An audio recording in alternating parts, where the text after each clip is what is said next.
الرحمن الرحیم الف لام میم ذالک الکتاب لا ریب فیہ وقال اللہ تعالی الرحمن علم القرآن خلق الانسان علمہ البیان وقال اللہ تعالی انا نحن نزلنا الذکر وانا له لحافظون صدق اللہ العظیم۔ معزز سامعین کرام، اللہ تبارک و تعالیٰ کا بے انتہا احسان و کرم ہے کہ تراویح میں ختم قرآن کے تقریب میں ہمیں اور آپ کو بیٹھنے کی توفیق نصیب فرمائی۔ اللہ تعالیٰ ہم سب کے بیٹھنے کو، جمع ہونے کو بے انتہا قبول عطا فرمائے۔ حضرات، حدیث پاک میں آتا ہے زمین و آسمان کی پیدائش سے 1000 سال پہلے اللہ تبارک و تعالی نے سورہ یاسین اور سورہ طٰہٰ کی تلاوت فرمائی فرشتوں کے سامنے۔ 1000 سال پہلے سورہ طٰہٰ اور یاسین کی تلاوت فرمائی۔ جب فرشتوں نے سنا تو کہا کتنے خوش قسمت ہیں وہ سینے جن سینوں پر ان سورتوں کا نزول ہوگا، اور کتنے خوش قسمت ہے وہ زبانیں جن زبانوں سے ان سورتوں کی تلاوت ہوگی، اور کتنے خوش قسمت ہیں وہ کان جو ان سورتوں کی تلاوت سنیں گے۔ حضرات معزز سامعین کرام، فرشتوں کے ان خوشخبریوں میں اور ان دعاؤں میں ہم سب کا بھی حصہ ہے کہ فرشتوں نے کہا تھا کتنے خوش قسمت ہیں وہ کان جو قرآن کریم کے ان سورتوں کی تلاوت سنیں گے۔ الحمدللہ ہم نے تو پورا قرآن سنا ہے۔ اللہ تعالی ہمارے سننے کو بے انتہا قبول عطا فرمائے، سنانے والوں کو بے انتہا قبول عطا فرمائے۔ حق تو یہ تھا کہ قرآن کریم کے اندر ایسی طاقت ہے، قوت ہے اور پاورفل یہ کلام ہے کہ خود قرآن، صاحب قرآن نے کہا کہ اگر ہم اس قرآن کو پہاڑ پر اتارتے، یہ تو حفاظ کرام کے سینوں میں قرآن منتقل ہے اور حفاظ قرآن کے سینوں نے قرآن کو اخذ کیا ہوا ہے، حفظ کیا ہوا ہے، لیکن یہ ایسی طاقتور کتاب ہے کہ صاحب قرآن اللہ جل جلالہ نے فرمایا لو انزلنا ھذا القرآن علی جبل، اگر ہم اس قرآن کو پہاڑ پر اتارتے، پہاڑ پر جو جسم و جثہ کے اعتبار سے بڑا طاقتور اور مضبوط مانا جاتا ہے پہاڑ، تو رب نے کہا کہ اگر ہم اس قرآن کو پہاڑ پر اتارتے تو آپ پہاڑ کو دیکھتے اللہ کی خشیت کی وجہ سے چور چور ہو جاتا۔ پہاڑ میں دم نہیں، طاقت اور استقامت نہیں کہ پہاڑ قرآن کے نزول کو برداشت کر سکے۔ یہ تو حضرت محمد مصطفیٰ صلی اللہ علیہ وسلم کا قلب اطہر ہے کہ اللہ تبارک و تعالی نے نبی پاک صلی اللہ علیہ وسلم کے سینہ مبارک کو، قلب اطہر کو اتنا مضبوط کر دیا کہ پہاڑوں سے بھی زیادہ مضبوط کیا اور اتنا طاقتور بنایا کہ قرآن کے نزول کے بوجھ کو برداشت کر سکے۔ پھر نبی پاک صلی اللہ علیہ وسلم کے صدقے میں صحابہ نے اپنے سینوں میں لیا، پھر صحابہ سے تابعین، تبع تابعین، اور انشاءاللہ قیامت تک یہ سلسلہ چلتا رہے گا۔ خود رب ذوالجلال نے قرآن میں کہا انا نحن نزلنا الذکر، ہم نے ہی اس قرآن کو اتارا ہے، ہم نے۔ سوال یہ پیدا ہوتا ہے اللہ تو نے، ہم نے کیوں کہا؟ میں نے کہنا چاہیے، اللہ تو ایک ہے۔ اللہ نے کہا ہوتا کہ میں نے قرآن کو نازل کیا، اللہ مجھے یہ بتا کہ آپ نے میں نے نہ کہہ کے ہم نے کیوں کہا؟ اگر میں اکیلے مسجد میں آؤں تو میں کہوں گا کہ میں مسجد میں آیا، ہمارے ساتھ دو چار ہوں تو کہیں گے کہ ہم مسجد میں آئے۔ اللہ کہہ رہا ہے کہ ہم نے قرآن کو نازل کیا، میں نے قرآن کو نازل کیا۔ فرق ہے دونوں میں۔ ہم اس وقت بولا جاتا ہے جبکہ کسی چیز کا دعویٰ کیا جائے، کسی کو سپورٹ کرنا مقصود ہو، ہمارے دشمن ہزاروں ہو جائیں مگر ایک دوست ہو، وہ پاورفل دوست ہو، اور میں ان کے پاس جاؤں کہوں مجھے بچا لو، وہ کہے کہ ہم ہیں نا دیکھ لیں گے۔ ان کا ہم کہنا سارے دشمنوں کے اوپر پانی پھر جاتا ہے۔ رب ذوالجلال نے کہا ہم نے اس قرآن کو نازل کیا ہے، پھر دیکھتا ہوں کون زبر زیر میں رد و بدل کرتا ہے، کون معنی میں تعریف کرتا ہے، کون آیتوں کو مٹاتا ہے۔ 1000 وسیم رضوی پیدا ہو جائے، 1000 دشمنان قرآن پیدا ہو جائے، لیکن رب تبارک و تعالی نے لوح محفوظ میں جو قرآن ہے بعینہ وہی قرآن کا عکس ہمارے پاس موجود ہے۔ یہ قرآن جس میں کوئی شک نہیں، قرآن کا اسلوب تو دیکھو، الف لام میم ذالک الکتاب لا ریب فیہ، کیا معنی؟ وہ کتاب، ذالک الکتاب، وہ کتاب، یہ کتاب ہونا چاہیے نا جو ہمارے ہاتھوں میں ہے۔ اللہ کہہ رہا ہے وہ کتاب جس میں کوئی شک نہیں، ذالک الکتاب، وہ کتاب، لا ریب فیہ، اس میں کوئی شک نہیں۔ کیا مطلب؟ 2 قرآن ہے کیا؟ وہ کتاب اس میں کوئی شک نہیں۔ اس کا معنی یہ ہوگا جو لوح محفوظ میں کتاب ہے، جہاں قرآن مکمل طور پر درج ہے، وہ کتاب ایسی کتاب ہے جس میں کوئی شک و شبہ کی گنجائش نہیں۔ یہ وہ کتاب ہے جس میں کوئی شک نہیں۔ شک اس لیے بھی نہیں کہ قرآن کا جو نزول ہوا ہے بڑے بہتر طریقے سے ہوا ہے، بہترین نسبت ہے، بہترین وسائل ہے، بہترین ذرائع ہے کہ لوح محفوظ سے جبریل علیہ السلام لے کر آنے والے یہ فرشتہ ایسا ہے جو ذی قوت عند ذی العرش مکین ہے، طاقتور بھی ہے عرش والے کے نزدیک۔ یہ فرشتہ باعزت اور مکرم بھی ہے، امین ہے، اور حضرت محمد صلی اللہ علیہ وسلم کے قلب اطہر پر نازل ہونے والا ہے۔ میرے بھائیو، دوستو، بزرگوں، قرآن کریم یہ صرف برکت کی کتاب نہیں، رحمت کی کتاب نہیں۔ برکت مل جاتی ہے، آپ گھروں میں قرآن پڑھو، مکان میں، دکان میں قرآن پڑھو، پڑھواؤ، برکت ملے گی، رحمت ملے گی، خیر و برکت کا نزول ہوگا۔ خود حضور پاک صلی اللہ علیہ وسلم نے فرمایا جس گھر میں سورہ بقرہ کی تلاوت کی جاتی ہے اس گھر سے شیاطین بھاگ جاتے ہیں۔ سورہ بقرہ کی تلاوت سے شیاطین گھر سے چلے جاتے ہیں۔ پتہ چلا کہ سورہ بقرہ اور دیگر سورتوں کی تلاوت سے خیر و برکت کا نزول ہوتا ہے، شیاطین چلے جاتے ہیں، فرشتے قریب آ جاتے ہیں۔ یہ رحمت کی کتاب تو ہے، برکت کی کتاب تو ہے، خیر و بھلائی کی کتاب تو ہے، لیکن مقصد یہ نہیں ہے۔ رحمت طلب کرو گے قرآن سے رحمت ملے گی، برکت طلب کرو گے قرآن کی تلاوت سے برکت حاصل ہوگی، لیکن مقصد یہ نہیں۔ مقصد یہ ہے کہ ہم قرآن کے ذریعے سے ہدایت لینے والے بن جائیں، کیونکہ قرآن ھدی للمتقین ہے، یہ ہدایت کی کتاب ہے، یہ برکت کی کتاب نہیں، جھاڑ پھونک کی کتاب نہیں۔ یہ سارے فوائد ہیں مگر ضمنی ہے، جو اس کا مقصد اصلی ہے وہ یہ ہے کہ قرآن پڑھ کر ہم راہ راست پر آ جائیں، اس قرآن کے ذریعے سے ہمیں ہدایت مل جائے، سیدھا راستہ ہمیں مل جائے۔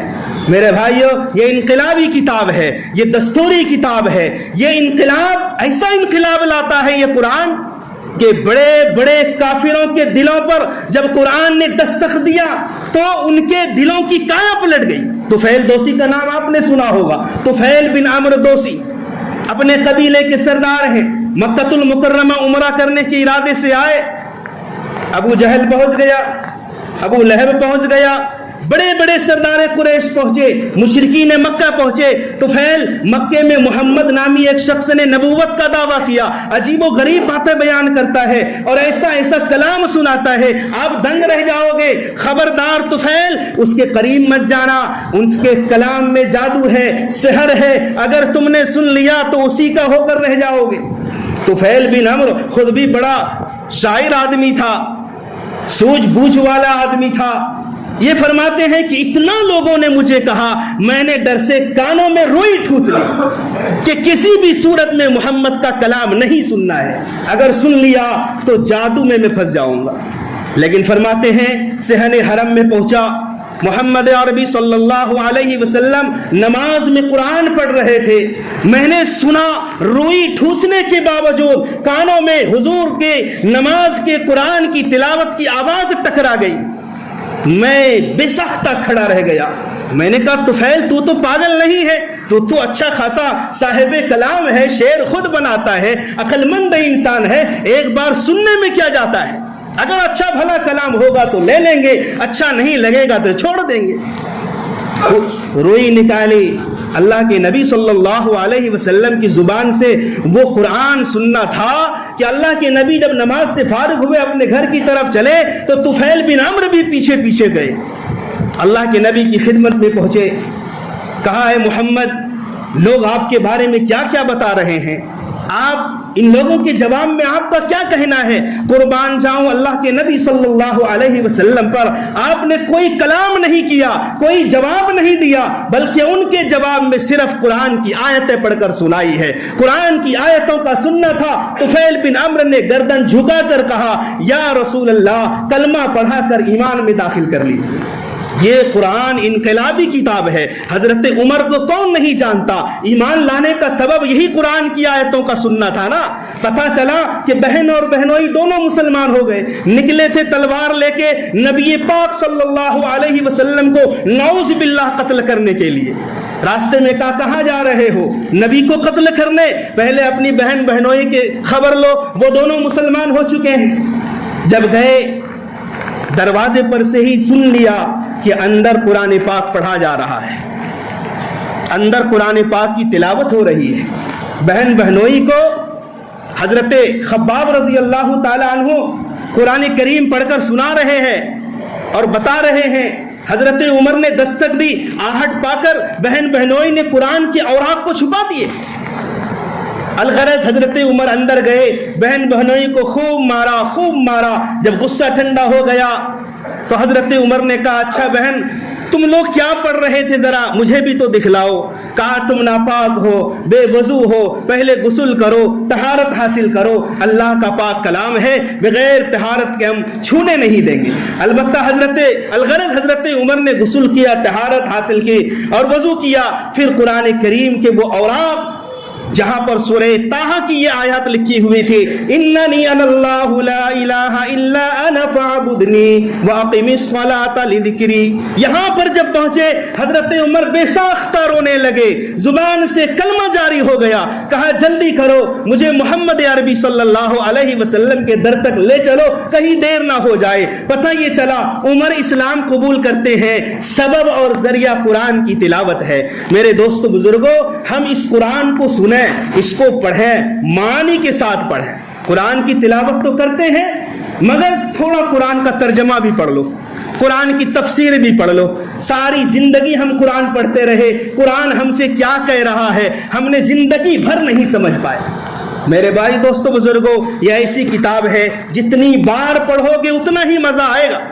آپ دنیا کی کوئی بھی کتاب لے لو، کوئی بھی کتاب قرآن کے علاوہ، ایک بار پڑھو مزہ آئے گا، دوبارہ پڑھو کم مزہ آئے گا، سہ پڑھو اس سے کم مزہ آئے گا، 4-5 بار پڑھنے کے بعد الماری میں وہ کتاب رکھو، پھر جب الماری کھلے گی نا آپ کی آنکھوں میں وہ کتاب کھٹکے گی، یار اتنی بار پڑھ چکا ہوں مزہ نہیں آتا۔ خدائے پاک کی قسم، یہ قرآن ایک بار پڑھو تو تھوڑا مزہ آئے گا، دوبارہ پڑھو تو مزہ بڑھے گا، 6 بار پڑھو بڑھتے جائے گا، 10 بار پڑھو تو مزہ بڑھے گا، اور اتنا رب کا قرب حاصل ہوگا، رب کی محبت میں اتنا ڈوب جاؤ گے کہ فرشتے تمہارے ہونٹوں کو چومنے لگیں گے، کیونکہ رب کے قرآن کو تم نے بار بار پڑھ کر سنایا ہے۔ میرے بھائی دوستو بزرگوں، تو قرآن کریم ہم پڑھتے ہیں لیکن ہم سمجھتے نہیں ہیں، یہ تو مقصد نہیں ہوا نا۔ قرآن سمجھنے کی کتاب تھی، سمجھ کر عمل کرنے کی کتاب تھی۔ ہم طوطے مینے کی طرح رٹو مارتے ہیں، پڑھتے جا رہے ہیں، ہمیں سمجھ میں نہیں آتا کہ قرآن کا کیا مطالبہ ہے۔ سورہ فاتحہ میں ہم کیا کہتے ہیں، رب کیا کہتا ہے، ہم کیا مانگتے ہیں۔ ضرورت اس بات کی ہے کہ قرآن کو سمجھ کر پڑھیں۔ معتبر مفسرین کرام ہیں، ان کی تفاسیر کو سنو، پڑھو، علماء کرام سے مطلب پوچھو کہ قرآن کریم کی صورت میں اللہ کیا کہہ رہا ہے۔ میرے دوستو، جب سمجھو گے تو عمل کرنا آسان ہوگا۔ الحمدللہ، یہ قرآن کریم کی نسبت سے چند باتیں تھی۔ آج بڑی رات بھی ہے، 27ویں شب ہے، آج ہو سکتا ہے شب قدر بھی اسی رات میں متوقع ہے، کیونکہ اکثر علماء کہتے ہیں کہ رمضان المبارک کے اخیر عشر کی طاق راتوں میں سے کوئی ایک رات شب قدر ہے اور 27ویں کا زیادہ امکان رہتا ہے، اس لیے آج عبادت والی رات بھی ہے۔ ہم مبارکبادی پیش کرتے ہیں ان دونوں حفاظ کرام کو۔ الحمدللہ یہ دونوں حافظ تو ہے ہی ہیں، اور دونوں نے دارالعلوم دیوبند سے فراغت بھی حاصل کر رکھی ہے، دونوں عالم بھی ہے اور دونوں حافظ قرآن بھی ہے. اللہ تبارک و تعالی ان کے ماں باپ کو اجر عظیم عطا فرمائے جنہوں نے اپنے بچے کو حافظ قرآن بنایا ہے. میرے بھائی دوستو بزرگوں، ہم بھی عہد کریں اپنے گھر میں سے ایک بچے کو، 2 بچے کو حافظ قرآن ضرور بنائیں گے، اس لیے کہ اس کی فضیلت ہے. کل قیامت کے دن اللہ تعالی حافظ قرآن کے ماں باپ سے کہے گا، حافظ قرآن کے ماں باپ کو بلائے گا اللہ تعالی، اور ماں باپ کے سر پر نور کا ایسا تاج جو شاہی تاج ہوگا، اللہ تبارک و تعالی وہ مرحمت فرمائے گا اور وہ پہنائے گا جس کی روشنی کے سامنے سورج اور چاند کی روشنی بھی ماند پڑ جائے. بتاؤ، جن کے ماں باپ کا یہ اکرام ہوگا، یہ اعزاز ملے گا جنہیں، خود حافظ قرآن کو کیا ملے گا؟ میرے بھائی دوستو بزرگوں، تو ضرورت ہے کہ ہم خود حافظ بنیں، عالم بنیں، یا اپنے بچوں کو بنائیں. اور اگر یہ نہیں ہو سکتا ہے تو کوئی ذریعہ ایسا بناؤ کہ ہم کسی کو بنانے والے بن جائیں. بہت سارے غریب یتیم بچے پڑھتے ہیں، پڑھ نہیں پاتے. آج جانتے ہیں مہنگائی کا زمانہ ہے، گھروں میں بھی دقت پیش آتی ہے، اور اکثر جو جڑے ہیں نا اس میں 99% غربا ہی نے دین کے کام کو سنبھال کے رکھا ہے. بتاؤ کتنے امیر کے بچے ہیں جو حفظ قرآن میں لگے ہیں، مدرسے میں پڑھ رہے ہیں، عالم بن رہے ہیں. اکثریت بتا رہا ہوں میں، اکثر غریب بچے ہیں جس کو ہم اپنے مسلک پر اپنے ساتھ بٹھانا پسند نہیں کرتے. میرے بھائی دوستو بزرگوں، یا تو طالب علم بنو، یا عالم دین بنو، یا ان سے محبت کرنے والے بنو. ان 3 کے علاوہ چوتھا بننے کی کوشش مت کرو، ورنہ اس کا انجام بہت برا ہوتا ہے. حدیث پاک میں بھی اس کی صراحت ہے. یا تو عالم بنو، یا طالب علم بنو، یا ان سے محبت کرنے والے بنو، اور چوتھی چیز ان سے دشمنی رکھنے والے نہ بنو. تمہارا دین بھی جائے گا، تمہاری دنیا بھی جائے گی. میرے بھائی دوستو بزرگوں، تو فکر کریں اپنے بچوں میں، اپنے نسلوں میں حفظ قرآن. اور میرے دوستو بزرگوں، یہ کوئی بڑی بات نہیں. ہم لوگ اپنے بچوں کو اسکولوں میں، کالجوں میں، یونیورسٹیوں میں پڑھاتے ہیں. حفظ قرآن میں زیادہ ٹائم نہیں لگتا. بعض بچے اسکول والے بھی ہوتے ہیں، کالجز والے بھی ہوتے ہیں، جو 2 سال کے اندر، 3 سال کے اندر کالج اور اسکول میں پڑھتے ہوئے بھی ساتھ ساتھ حفظ قرآن بھی کر سکتے ہیں. تھوڑا سسٹم بنانا پڑے گا، تبدیلی لانی پڑے گی، ترتیب بنانی پڑے گی. انشاءاللہ اس طریقے سے ہمارے گھر میں جہاں ایک پروفیسر تیار ہوگا، ایک ماسٹر، ایک انجینئر تیار ہوگا، تو ساتھ ساتھ ایک حافظ قرآن بھی تیار ہوگا. اللہ تبارک و تعالی جو کہی گئی باتیں ہیں ان پر عمل کرنے کی توفیق نصیب عطا فرمائے. وآخر دعوانا الحمدللہ رب العالمین.